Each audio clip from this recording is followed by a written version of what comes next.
Between Egypt and Israel lies 10,000 square miles of some of the most treacherous terrain on the planet. Called the Sinai Peninsula, its searing heat and unfertile soil make it as inhospitable to habitation today as it was in biblical times. Yet for 40 years, a tribe of former slaves to the Pharaoh struggled against these hostile conditions in its quest to reach the Holy Land, a land promised the Israelites by their God.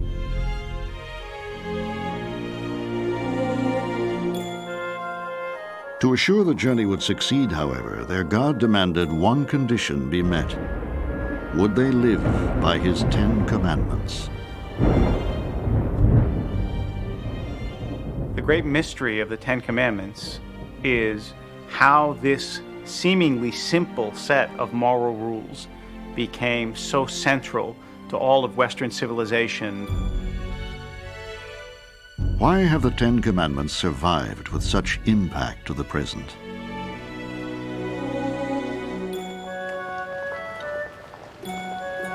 Do the laws against killing, theft, adultery carry the same meaning for us as they did for our ancestors? Why did Moses order the slaying of 3,000 fellow Hebrews at Sinai?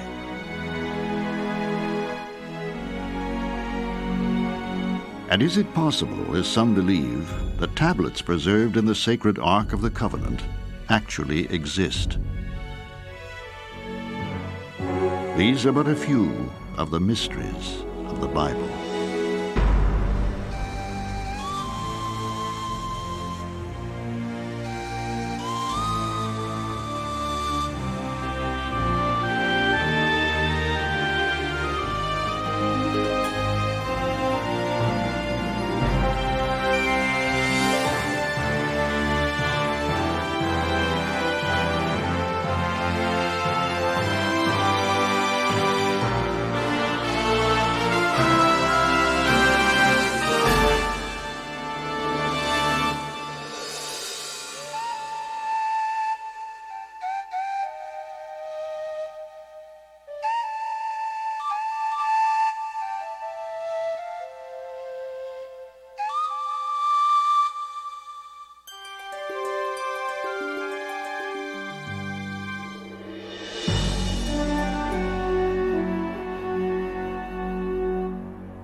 Now the Lord said to Abram, "Go from your country to the land that I will show you. I will make you a great nation, and I will bless you and make your name great." Genesis 12:1.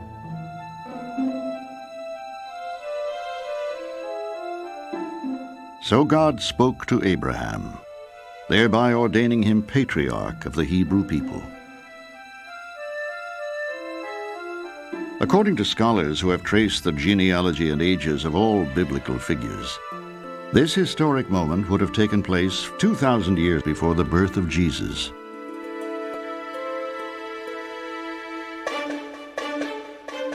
Yet 2,000 years later, no nation had been formed by the tribe of Abraham. His descendants were now held in bondage in Egypt, a fact well documented in government records of the period. Had their God forsaken the Hebrews? Or, as the faithful believed, was he awaiting another unique mortal who could carry out his will?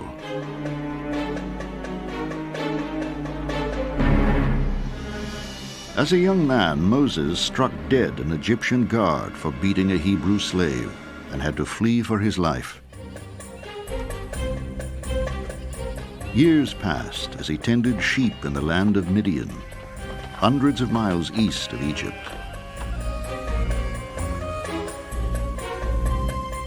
Then one day, he happened upon a bush that was afire, but strangely not consumed by it.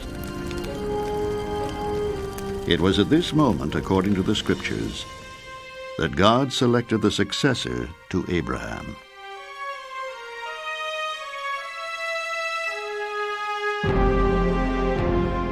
Then the Lord said, I have observed the misery of my people who are in Egypt. I will send you to Pharaoh to bring my people, the Israelites, out of Egypt.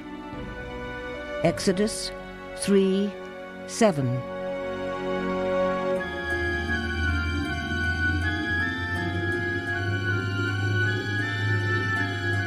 With God's counsel and aid, 10 crippling plagues are brought upon the Egyptians.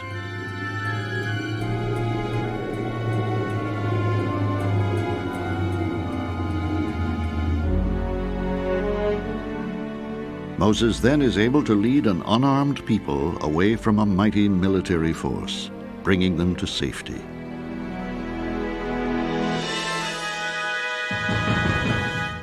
With the wondrous parting and closing of the Red Sea, their total freedom is assured.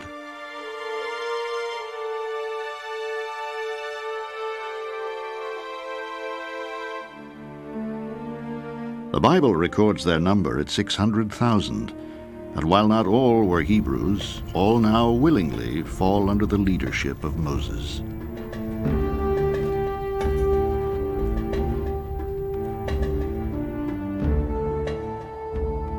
Having reached the mountains in the desolate Sinai where God first spoke to him, Moses is told what is expected of him now.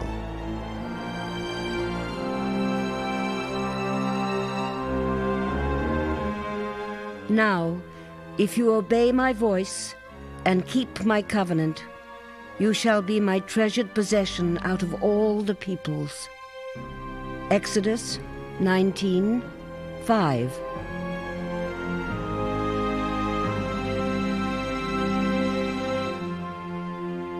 If Abraham was the patriarch, Moses has become the one to unite the people and bring them soon to the promised land. But how are we to regard this leading figure in the Bible? Was there a man of flesh and blood who presided over the astonishing Exodus and imminent drama at Sinai? I believe in a Moses who lived and did much of what the Bible says about Moses, but I don't believe the Bible is intended to be a textbook of history. Moses saw God face to face. And that means that of all the heroes in the Bible, there is something unique, unrepeatable, special about Moses. With a mixture of awe and dread, Moses and the Israelites await the words of God that will shape their destiny.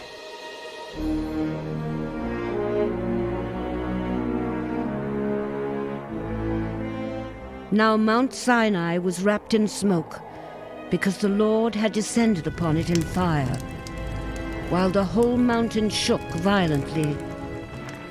Moses would speak, and God would answer him in thunder. Exodus 19:18.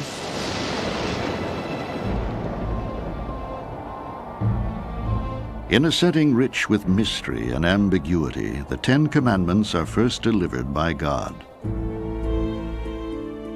Contrary to popular notion, Moses had not ascended Sinai. Along with the Israelites, he had received God's word at the base of the mountain.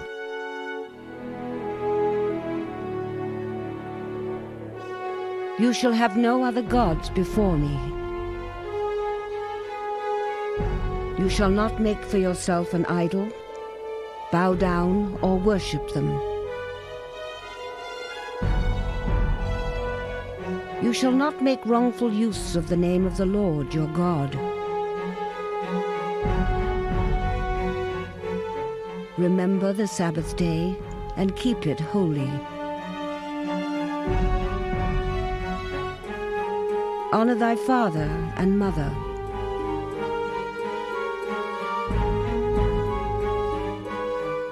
You shall not kill. You shall not commit adultery. You shall not steal. You shall not bear false witness against your neighbor. You shall not covet your neighbor's house or anything belonging to your neighbor. Exodus 20:2.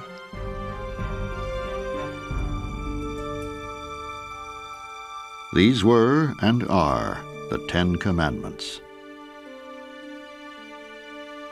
When God came to little Israel, so recently enslaved, having nothing, they said, yes, we will take this law code. Yes, we will take this Torah, and that will be the heart of who we are. Did Moses and his people understand the revolutionary implications of some of these commandments? Laws that would set them even further apart from Near Eastern cultures than they already were?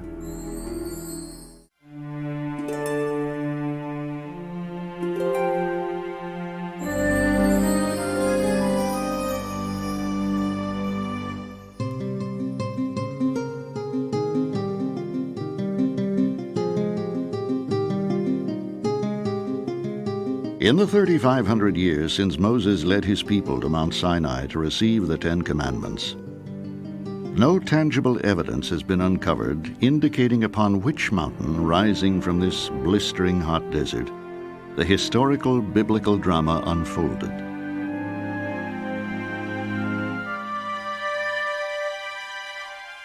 Yet 300 years after the time of Jesus, Emperor Constantine was convinced that this forbidding site, known to nomads as Jebel Musa, the Mountain of Moses, was the holy place, and ordered a monastery built here to commemorate the event.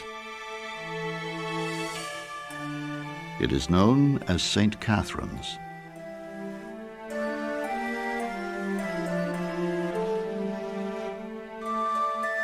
On the summit above it stands a small church where some believe the commandments were given to Moses.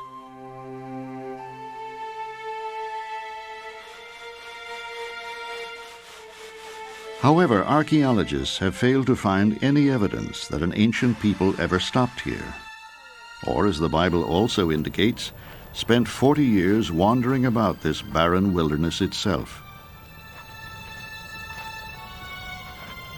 Despite the absence of proof, Jews, Christians, and Muslims alike do not question the authenticity of the tale told in the Scriptures.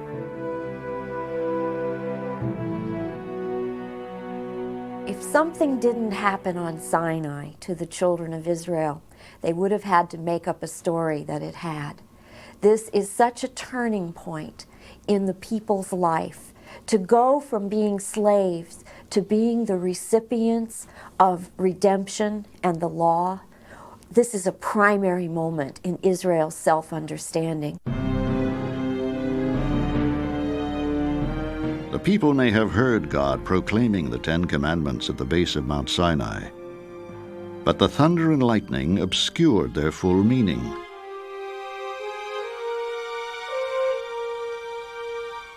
God then orders Moses to the mountain top to receive the law again, in writing.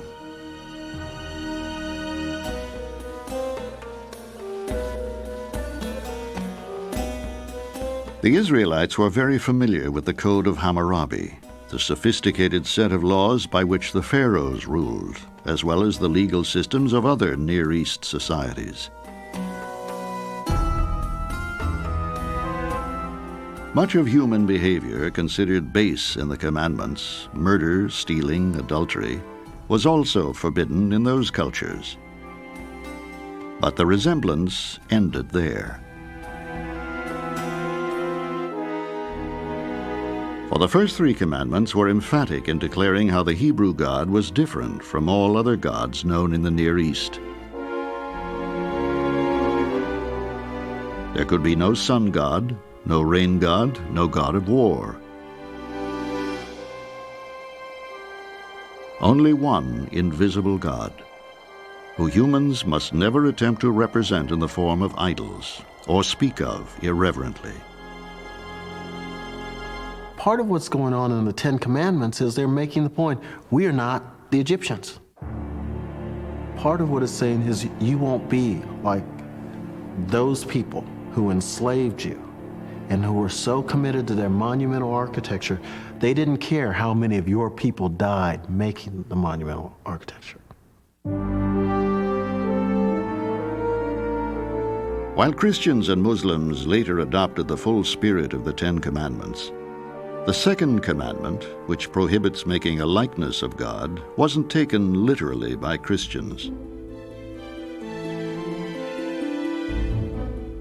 Masterpieces of church art boldly present God in Bible stories. Had a major commandment been broken, how is this interpretation of a sacred law explained? There's a different dynamic at work in the Christian community from the beginning because of the whole doctrine of the incarnation. If God has become flesh in the person of Jesus, then the human body becomes an image of God, which after all is the biblical tradition. We are created in God's image. But as soon as, Jesus called God Father in his own prayer. If God is addressed as Father, then one could begin to portray God in paternal human imagery.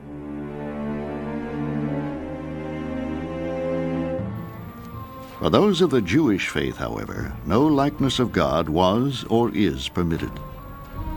And while Moses would spend many days on Mount Sinai with God, the Bible offers no physical description of him. Nor during this period of divine instruction is there indication Moses saw him. He was at most a voice, a presence. When God finished speaking with Moses at Mount Sinai, he gave him the 2 tablets of the covenant, tablets of stone, written with the finger of God. Exodus 31:18.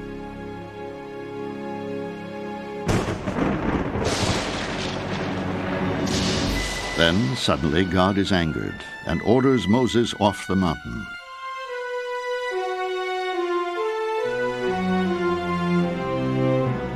God has just seen that the Israelites below have built a false idol, a golden calf, and are worshiping it. He threatens to destroy the entire community and have Moses begin a new nation alone. Thus begins an extraordinary sequence of events which continues to provoke theologians and scholars.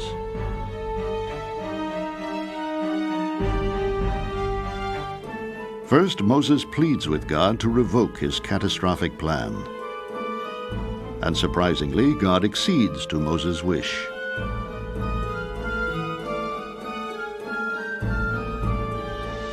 When Moses arrives on the scene and witnesses the flagrant idolatry himself, he also becomes incensed. In his rage, he smashes the holy tablets. He sees broken commandments, as it were. And what does he do? He breaks the tablets on which the commandments are written. And so it is as if a certain brokenness evokes another brokenness. As if the chaos evokes the anger. What possessed Moses' people to defy the Lord? How could they worship a golden calf after all they had come to know of God?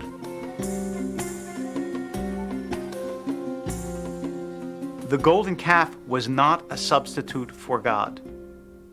It was a substitute for Moses. Because as long as Moses was there as the visible symbol of the God of Israel, they were fine. The great sin was that God was trying to teach the Israelites that the greatest reality is that which you cannot see. And they hadn't learned that lesson yet. But for the sin of idolatry, Moses orders the righteous to take the sword to every brother, friend, or neighbor who defied the second commandment.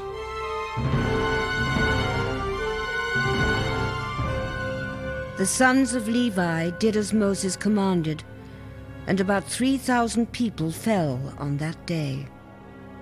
Exodus 32:28. The fourth commandment, thou shalt not kill, already given to Moses twice, seems to have been totally disregarded. How could this terrible act be reconciled with the law?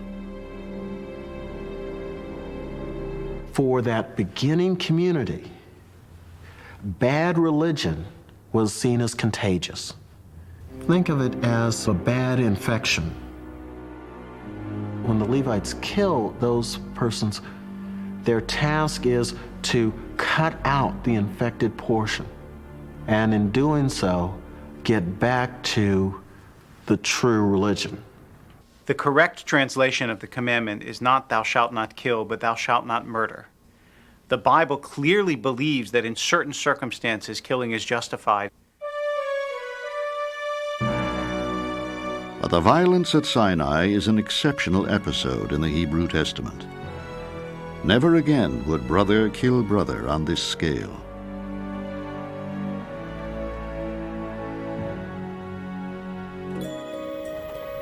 Moses makes a second journey to the mount to find that God has forgiven the Israelites for their transgression. He gives Moses a new set of tablets and bids him to lead his people on. His face aglow, Moses returns for the final time from his theophany, the term which describes a mortal's encounter with the divinity. The tablets are to be kept in a special ark beneath the tabernacle. Both will be borne by the Israelites on the danger-filled journey ahead. Is there confirmation of any kind that these momentous events actually took place in the wilderness?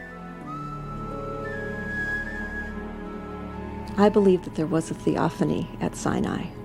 Our evidence for it, however, is only in the Bible. There is no extra-biblical evidence. There's no mark left on the terrain, no fragments of tablets at the foot of the mountain.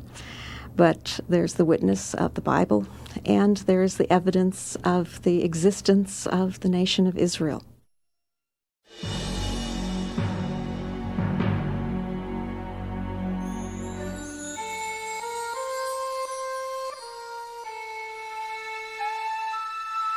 Of all the mysteries of the Bible, perhaps none is more intriguing than why the laws governing a new nation would be handed down in the midst of the menacing Sinai, a remote region that seems inimical to life itself, rather than a settled community's temple or court. I believe the law was given in the wilderness because the wilderness is where we live. You don't need a law in paradise. You need a law to help us navigate through the wilderness. Nobody knows where Sinai is. Perhaps that was intentional because we're not supposed to worship a mountain. We're supposed to worship what happened there. We don't know the place, but we have the message. While each commandment carried a religious or moral message, many were also considered revolutionary for the ancient time, perhaps none more so than the fourth.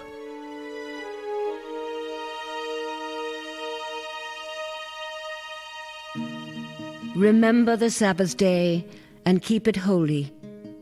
You shall not do any work, you, your son or your daughter, your male or female slave, or the alien resident in your towns. Exodus 20:8.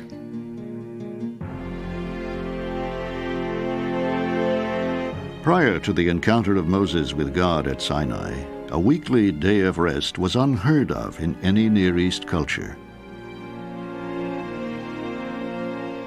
Now a holy law decreed that everyone, including slaves, was to respect the commandment. The Ten Commandments also recognized the tradition that permitted Hebrews to own slaves themselves. When we talk about Hebrews as slaves to Hebrews, more typically we're talking about debt slavery. If you fall into debt, a way to take care of your debt is debt slavery. So first we have to remember this is not the kidnapping of persons from one continent to be slaves in a different continent. In Mesopotamia, you hurt or injured a slave, you would pay damages to their master. In Israel, if you harm a slave, the slave goes free. The Ten Commandments are special because these are the laws given to the first slaves in history who ever had a successful slave rebellion. This is the vision of a liberated community. This is hope we're being shown here in the form of laws. Another humane commandment, the fifth, also has resonated through time with universal impact. According to many theologians, it can be the most demanding of the 10. In the Talmud, one of the rabbis asks his students if he knows which is the hardest commandment. And when they say we don't know, he says the hardest commandment is this: honor your father and mother. It means you must give them a sense that they are the reason why you exist in the world, and you have to give them everything that you can without violating your own sense of priorities and integrity. And that is a very difficult balance that we're still looking for in all of our lives. We know that in some tribal settings, they simply abandon their old people as they move on. Not so in Israel. This doesn't just mean be nice to them. It means take care of them when they're old. You don't have the right to abandon them.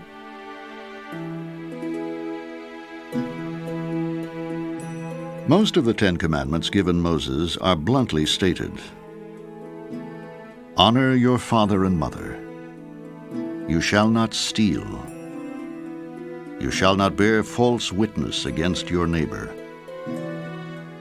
With few words, they clearly express behavior required for the survival of any ethical society, then or today.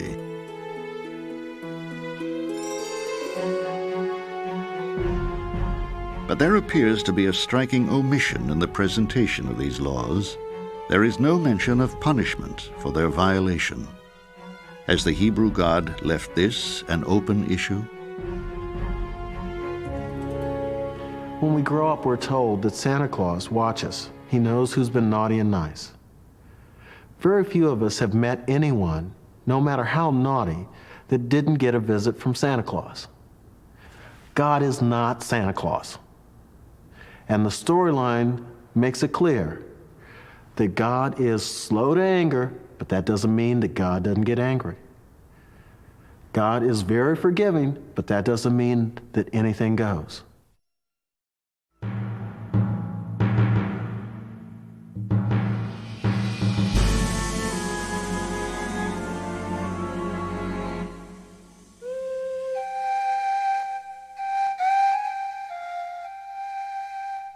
If the vast, foreboding landscape of the Sinai has yet to yield clues, much less proof, to support the book of Exodus' account of the 10 Commandments, Israel itself has been much kinder to scholars and archaeologists who seek to verify the story. The story on which both a religion and a nation base their identity. Nearly a century ago, an ancient document found its way into the hands of a biblical expert. This became known as the Nash Papyrus. It eventually was authenticated as dating to the 2nd century before Jesus. In it, indications are given that the 10 Commandments were recited in the Second Temple as part of daily prayer. The papyrus thus became the first tangible evidence to corroborate the Scripture's story of Sinai.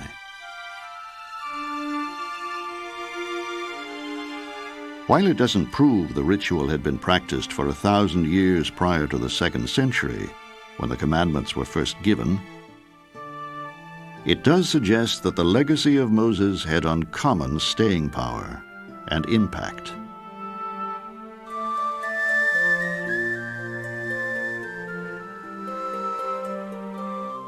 Specific information regarding the 40 years the Israelites spent in the Sinai so far has eluded investigators.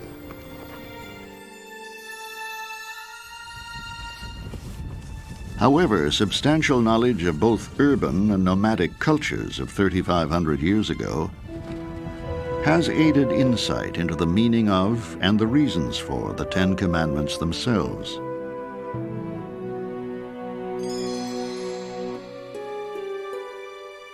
The law against adultery was not based on moral principle alone as it is today. Adultery is the coupling with another man's wife. It is directed towards the man as the primary personality whom the law addresses.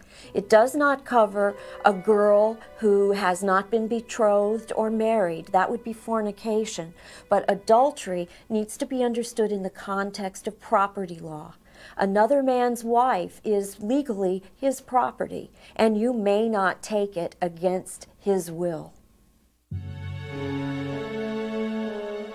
Bearing false witness against one's neighbor.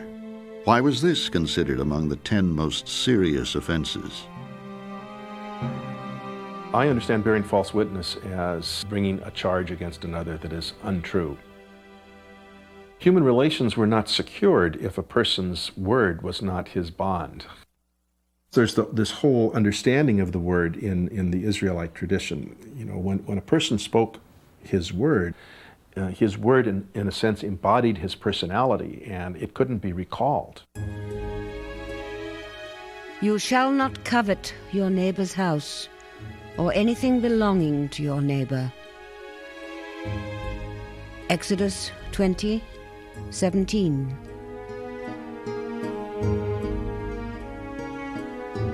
The 10th commandment is considered by many the most provocative of all that were received by Moses and the Israelites. No other dealt with what one thought, what was most likely in one's subconscious. There was the assumption that if you coveted in your head, what happened in your head would move to your hands. And so coveting, while we might think of it as an obscure law that really we can't deal with because it's in our heads, is one of the most important of the 10 Commandments. Because once you start wanting what somebody else has, and that somebody else is someone who's in your group, then you quit being a group. Adultery, bearing false witness, coveting what your neighbor has, all sins in the eyes of a God whose commands have been given for posterity. But no punishments are proscribed if his directives are ignored.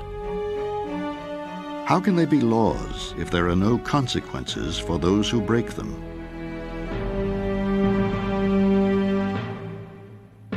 Certainly, other books of the Hebrew Bible list hundreds of punishments for hundreds of crimes.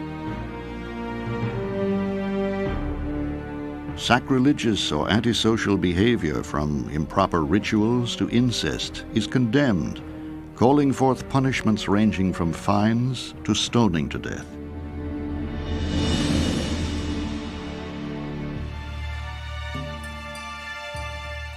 Yet in this covenant God made with the Israelites regarding a fundamental code of behavior, there is no mention of retribution for those who fail to obey. Biblical scholars differ in their understanding of this puzzling question. It is not a list of laws that some civil or religious authority is meant to go out and enforce. When one violates God's will, as expressed in the commands, it is a violation of the relationship. Just as when we hurt someone whom we love, our response of disappointment in ourselves and pain at the hurt we have caused, guilt and shame are appropriate responses. These are laws before Freud. The ancient Israelites did not keep these laws for fear of guilt. They kept these laws for fear of loss of identity. If you broke the law, you didn't feel guilty, they put you outside the group. Are you part of the chosen people, or are you outside?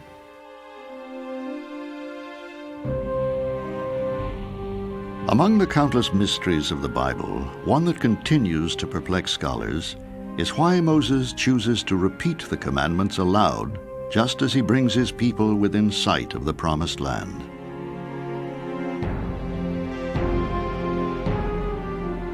Remember that you were a slave in the land of Egypt, and the Lord your God brought you from there with a mighty hand.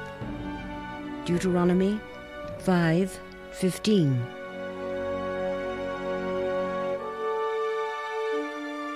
This thought, now expressed by Moses when he quotes the fourth commandment, does not appear in the text of the book of Exodus. Is the integrity of the commandments somehow affected by this and other similar discrepancies? There is a school of thought that says that Moses was repeating God's words in Deuteronomy from memory. So even though he made some minor modifications, he was giving the gist of what he understood God to be saying, which perhaps is a good lesson, that even though the Word of God is sacred, each human being will bring to it his or her own interpretation.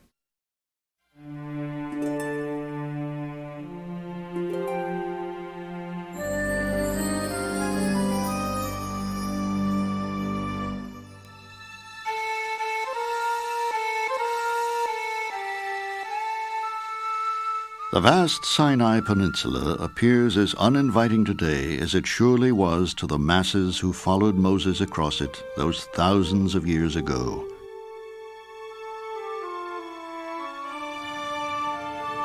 Finally, after a long, tortuous journey, he brought them to within sight of the promised land.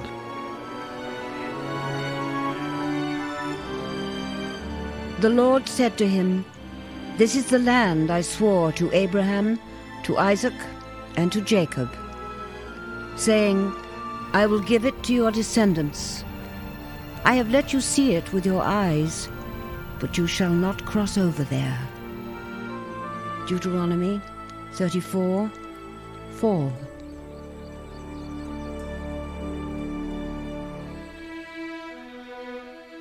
Moses then dies. During his long life, he led his people out of bondage in Egypt and delivered them to the Holy Land. Yet he had also murdered and disobeyed God in other ways. Why was such an imperfect man chosen by God to create a new nation?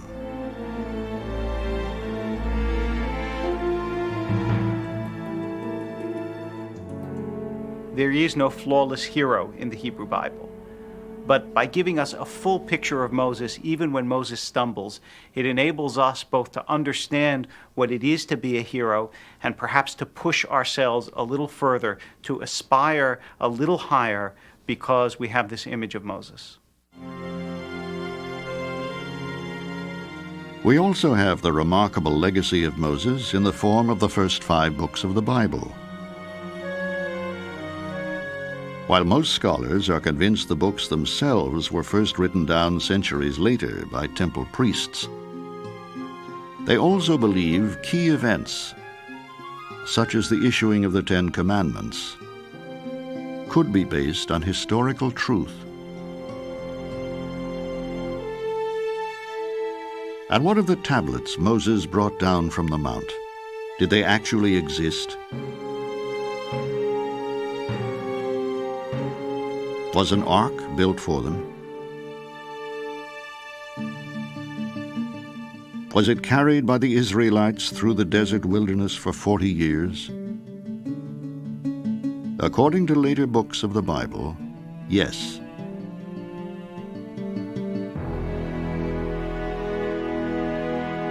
King Solomon and all the congregation of Israel who had assembled before him were with him before the ark.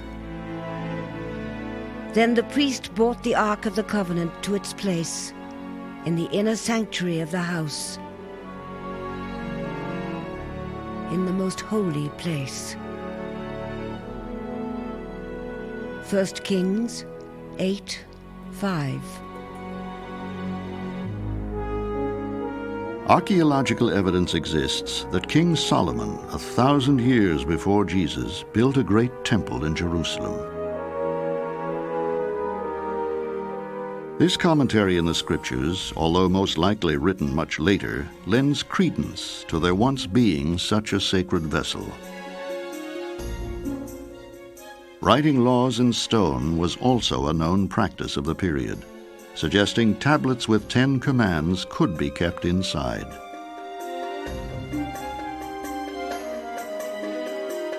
But long ago, the ark mysteriously disappeared, or perhaps it was destroyed along with the first temple by the Babylonians in 586 before the Common Era.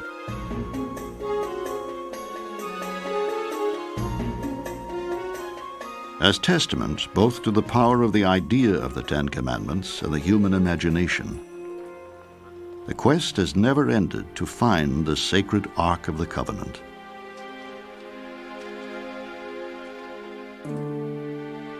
If it were found, however, would it alter the meaning of the 10 Commandments themselves? More to the point, perhaps, is how these 10 laws, first set down thousands of years ago, continue to influence our lives. For me personally, the 10 Commandments are 10 expressions of principles that organized my life. When I break these principles, part of my person dies. At this time in the late 20th century, in North America, we're asking, how can we be a people? Part of our civility means returning to the principles of the 10 Commandments. When I was a young child, I memorized the 10 Commandments. I even had a bracelet with them written on it. I came to understand that Jesus' teaching about the 2 greatest commandments, the command to love God and to love one's neighbor, are a summary of the 10 Commandments. For me, the 10 Commandments are the bedrock of our moral tradition, but as the foundation stone of an ethical vision and of a moral life, the 10 Commandments are irreplaceable. To me, the 10 Commandments are both a constraint and a liberation. They're things that I can't do, but I understand that you can't paint a picture unless you have a frame. And the 10 Commandments are the frame. They are the limits within which I seek to create out of my life a work of art. It may seem nothing short of miraculous that 10 laws, first proposed in a spiritual setting millennia ago, came to define religious and social behavior for the entire Western world.